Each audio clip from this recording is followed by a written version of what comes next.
Kun sagantaa BBC Afaan Oromooti. Nu waliin tura.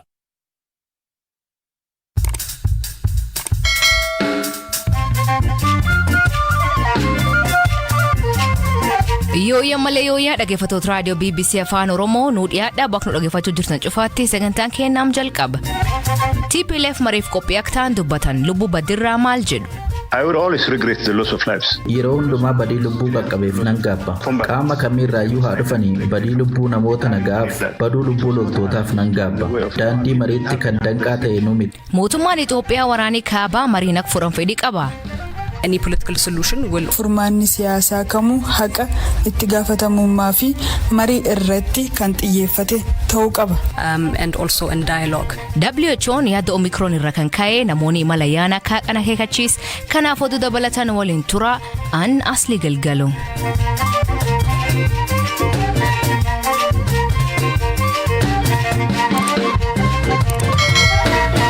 Dhaggeeffattootni oduutiin jalqabaanii dubbii himaan TPLF obbo Getaachoo Radaan waraan waggaa tokko caala lakkoofsiseen finciltoonni Tigraay haleellaa xiyyaaraa waraan Itoophiyaa fayyadameen dhibba jalseenuu him. Turtii BBC Focus on Africa waliin taasiseen Getaachoon humnoonni kanaan dura badinurraa raawwatan jedhanii himatan ammallee nuti qophaa'aa jira jedhu. Ji'a tokko dura gara magaalaa teessoo mootummaa Itoophiyaa Finfinneetti dhiyaachaa jiraachuu fi mariin waraana dhaabuuf fedhiin akka hin jirre ka ibsaa turan aangawootni TPLF dhukaasa dhaabuun mariin akka gaggeeffamu fedhaa fi qophaa'ina qabaachuu xalayaa dura taa'aa dhaabbata biyyoota gamtoomaniif erganiin beeksisaniiru. Dubbii himaan TPLF obbo Getaachoo Raddaa dhimma kanaan wal qabate sagantaa BBC Focus on Africa irratti gaaffiif deebii yoo taasisan lubbuu namoota nagaa fi loltoota waraana kana keessatti darbee kakumoota lakkaa'amuuf gaabbiin akkatti dhaga'amu dubbatanii mariif kan haala danqe nu hin turre jedhan ammas dhaabni isaanii mariif qophaa'aa ta'uu dubbatan. Look, I would always regret the loss of lives. Laali yeroo hundumaa badii lubbuu qaqqabeef nan gaabba. Qaama kamiirraayyuu haa dhufanii badii lubbuu namoota nagaaf baduu lubbuu loltootaaf nan gaabba. Eegaan kana jedhe garuu daandii mariitti kan danqaa ta'e nu miti. Uummanni keenya haleellaa jala jira. Uummanni keenya tajaajiloota akka teleekominikeeshinii fa'aa qofaarraatii miti kan adda cite. Deeggarsa namoomaa akka hin arganne taasifameera. Mala waraanaas ta'eera. Fedha keenyan turre waraanni humnoonni waliin wal dhaban waraanaan akka furru barbaadan hawaasni idil addunyaa akka boodatti deebinu gaafachaa turan xalayaan keenya har'aa ifa kan godhus eeyyani nuti nagaaf qophaa'uu keenyadha hanga humnoonni keenya Amaaraa fi Affaar qabachuun marii kanaaf danqaa ta'etti achii bahuu yaaluuf qophiidha.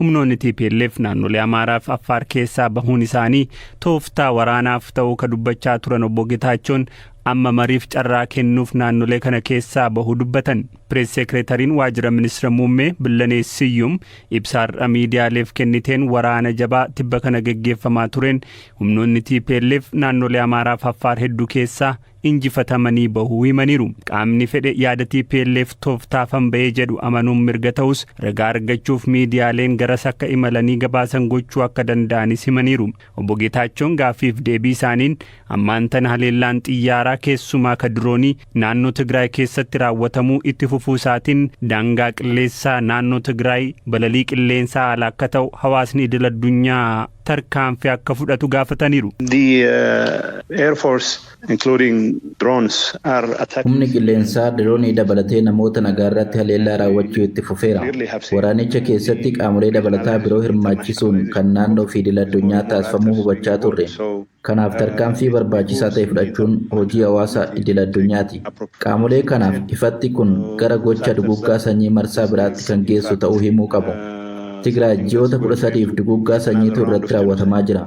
Kanaaf hawaasni idil addunyaa daangaa qilleensaa keenya keessa balallii dhorkuu dabalatee tarkaanfii barbaachisu akka fudhatu waamicha goona. Including of course no fly zone in this region. Obbo Getaachoon biyyoota alaa Itoophiyaaf diroonii lola kana keessatti madaala waraanaa jijjiiraniiru jedhamee amanamu kennaniiru jedhanii amanan tarreessaniiru. We know for a fact the Emirates are part of this game. Emireetonni qaama kanaa ta'uu isaanii mirkanatti beekna.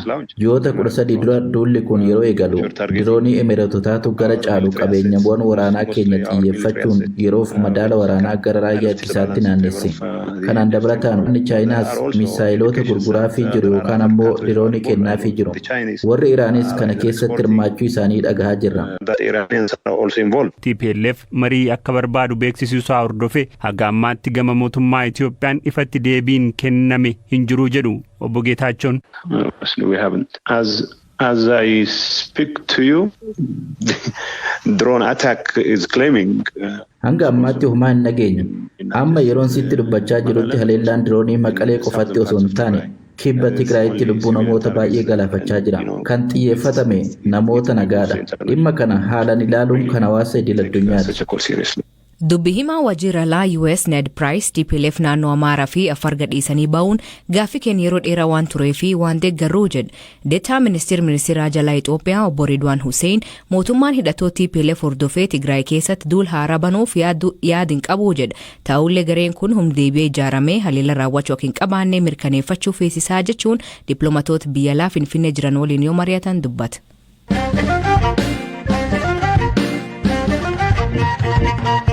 Torbeewwan muraasa as raayaan ittisa biyyaa naannolee Amaaraa fi Afar waliin ta'uun injifannoo waraana bal'aa goonfachuu dubbi himtuun waajjira ministeera muummee Bileen Siyyuum ibsiti. Ibsi miidiyaaleef arlaatiin dubbi himtuun tun rakkoo jirtuu karaa nagaan furuu fi mootummaan duraanuu fedhii qabaachuu himti. I have to reiterate again the position of the government which has been stated over the past year that ejjennoo mootummaan waggaa tokko dura fudhate irra deebi'uudhaan yoo ibsu rakkoon jiru karaa nagaan akka furamu mootummaan gaafachaa ture. Erga waraanni eegalees akkasuma furmaanni karaa nagaan akka argamu fedhii dhiyeessee ture. Garuu fudhachuu didaniiru. Kan xalayaa UN'if barreeffame immoo dhaabbanni seeraan ala ta'ee qaama UN'if barreessuu akka danda'u hin beeku. Garuu mootummaan Itoophiyaa akkuma duraa furmaanni karaa nagaa fi siyaasaan akka argamu fedha. Haa ta'u malee furmaanni siyaasaa kamuu haqa itti gaafatamummaa fi marii irratti kan xiyyeeffate ta'uu qaba. Be centered on justice, will be centered on accountability and also in dialogue. Dubbi himaan TPLF obbo Geetaachoo Radaan turtii BBC Focus on Africa waliin taasiseen waraana Itoophiyaa fi Eertiraa daangaa naannoo Tigraayirratti walitti qabamaa jira jechuun haleellaan banamuu mal jedhee yaaddoo akka qaban ibsi. Dabalataan humni qilleensaa fi diroonii dabalatee lammiilee nagaa irratti boqonna malee haleellaan raawwatamaa jiraachuu ibsi. Bileen gambisiitiin oduuntuun dhugaa irra ka fagaatee jette. I don't have any information of any advancements. Waraanni Itoophiyaa daangaa naannoo Tigraay irratti walitti qabamaa jiraachuu fi gara Tigraayitti qajeeluu odeeffannoo hin qabu. Garuu mootummaan yeroo haleellaa xiyyaaraa geessisu seelii fi dawoo shororkeessitootaa irratti akka xiyyeeffatu ifa godhaa ture. Kun seeraan raawwatama. Lammiilee nagaa irratti haleellaa raawwachuun karaa mootummaan itti fayyadamu miti. Garuu gama kaaniin dhaga'uu ni dandeessa. Although you would hear it from the other end. Mootummaan Itoophiyaa marii biyyoolessaa hundamatti geeggessuuf Komishinii hojii kan olaantummaan hojjetu hundeessuuf murtee paarlamaa eegachaa jira. Komishinii kan hundeessuun kutannoo mootummaan duraan kaa'ee murteessuu jetti. So following the outcome of the 6 national elections and the formation of a new government, one of the filannoo marsaa ja'affaa fi hundeeffamuu mootummaa haaraa hordofee murannoon darbe tokko wal dhibdee biyya keessa jiru furuuf mariin biyyaalessaa hunda hammatu akka raawwatamudha. Kanaafuu manni maree ministeerotaa wixinee labsii komishinii marii biyyaalessaa hundeessuun murtoo darbe kana mirkaneesseera. Komishiniin marii biyyaalessaa kun dhaabbata dimokiraatawaa kan dhiibbaa siyaasaarraa bilisa ta'e akka ta'u nan amana. Komishinichi mana maree bakka bu'oota uummataatti itti gaafatamummaa qaba. Ammoo hunda hammachuun bilisaan hojjetee wal dhibdeewwan jiru furuuf karaawwan itti fayyadaman ni mijeessa. Hojiiwwan ijoo qaama kanaa kan wixinee keessatti ibsame yaadawwan namoonni hunda irratti walii galan ibsuu, qaamolee marii kanarratti akka hirmaatan barbaachisan qindeessuu, waltajjii marii kanaa hundeessuu, adeemsa yaada marii kana keessatti kenname hojiirra oolchuu qopheessuu fi karoora hojiirra oolchuu hordofuudha. Wixineen dhiyaate kun torbanoota dhufu keessatti akka darbu eegama. Kun demokraasii Itoophiyaa irratti karaa haaraa kan banuu fi sadarkaa guddinaa barbaachisaa ta'edha. Inevitably open up another phase in Ethiopia's democratization process anchored in inclusivity.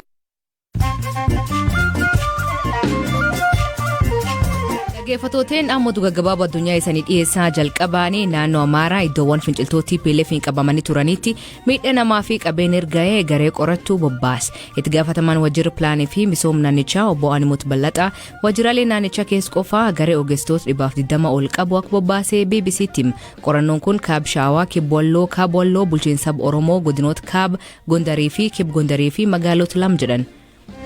Turtii manidhaa jisati guutuuf deemuun booda durtaan paartii Araana Tigraay obbo Abraa Dastaa hidhaatii baay'e obboleessisaa obbo Tawalde Dastaa BBC'tti akka himanitti waa bibir 10,000 gadhiifame. Dhaabbati fayyaa addunyaa WHO'n yaada Omicron irraa kan ka'e namoonni imala ayyaanaa kaaqan akeekachiisa. Hoogganaan dhaabbatichaa Dr. Tedros Adhanom jireenyi dhala namaa haaqamurraa sagantaan ayyaana haaqamu wayyaa jechuun tarkaanfiiwwan jajjaboon fudhatamuu qabaa jedhe.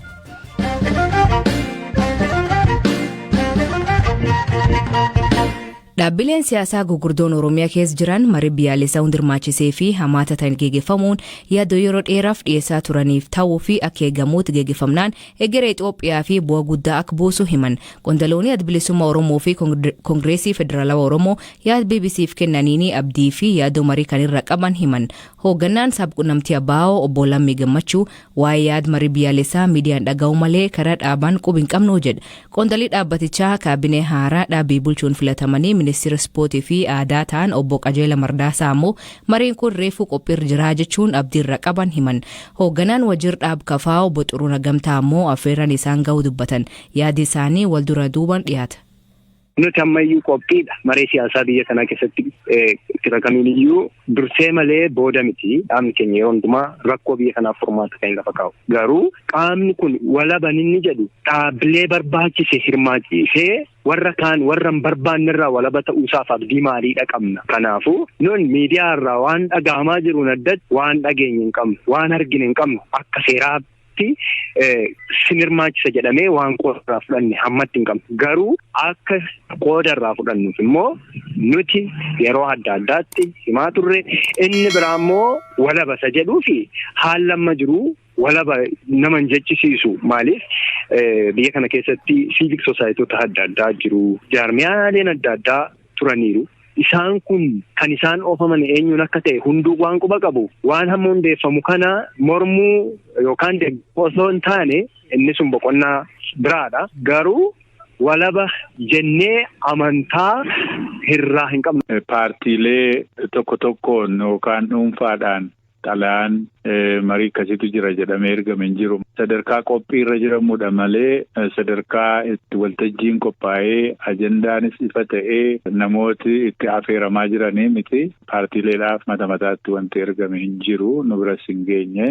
Gaafa yeroon isaa ga'e immoo hin hirmaanna jennee abdanna. Gaaffiin kun bara dheeraarraa jalqabee deemaa ture waan ta'eef fedhii nama hundaa fedhii qaamota baay'ee waan ta'eef ni milkaa'a jennee abdanna. Hirmaannaan isaas ni bal'ata jennee abdanna. Mootummaanis kanarratti koomitmentii murannoo agarsiisee bollilii waan akkasii gadi baasuu isaatti gaariidha jennee fudhanna nuti. Mana maree paartilee siyaasa Itoophiyaa jedhamu wajjinis mari'atame yaada keenyas ibsineerra ammas gara fuulduraatti dhimma kanarratti marii geggeessuudhaaf waamichi nu ga'eera. Kanaaf waamicha sanarratti hirmanne waan jechuun nurra jiru yaada keenya dhiyeeffachuudhaaf qophii goonee namni ramadameera. Kanaaf itti adeemna. Waamichi gama mana maree paartilee siyaasaatiin immoo gama mootummaatiin isiniif taasifame. Waamichi kan nu godhame mana maree paartilee siyaasaa Itoophiyaati. Dheeressuurraa as gabaabsanii biyya keenya keessatti nagaan bu'ee jireenyi namaa akka tasgabbaa'ee iddootti deebi'uu barbaanna nuyi. Garuu amma kan yaaddoo nuyi qabnu gaaffii keenyaan ala baay'ee dheeratee sadarkaa hin barbaachifne akka ga'u kan godhamaa jiru jira. Garuu isa maal goona bira geenye yaada keenya ibsuudha. Yaada keenya fudhachuu baannaan immoo nus kaayyoo hawaasaa qabna, kaayyoo saba keenyaa qabna. Kaayyoo saba keenyaa sana dabarsinee hin kenninu irratti hirmanna moo irratti hin hirmannu isa jedhamu kana gara fuulduraatti waan murtaa'uudha. Koreen irratti taa'ee mari'atee waan murteessu malee ani amma kana ta'a sana ta'a jedheeti waan inni dubbadhu hin qabu. Garuu seerraan godhamee isatti adeemaa jirra. Dhaggeeffattootni sagantaan har'aa ganumaa nu waliin turuu keessaniif ulfaadha isaniin jenna. Mammaasi galgal kanaa nam lafaa shakkan moo waliin koran hiikan isa maanii kooment keessan nu beeksisaa. Sagantaa kan qophees Galaana Balaay gam teknikaatiin Oskar Bungaa keessaniif dhiyeessan asli galgalooti. Ak borisaatti akkana nagaa waaqa kee bulaa oraa bulaa deebana hangafamaan dhan bulaa.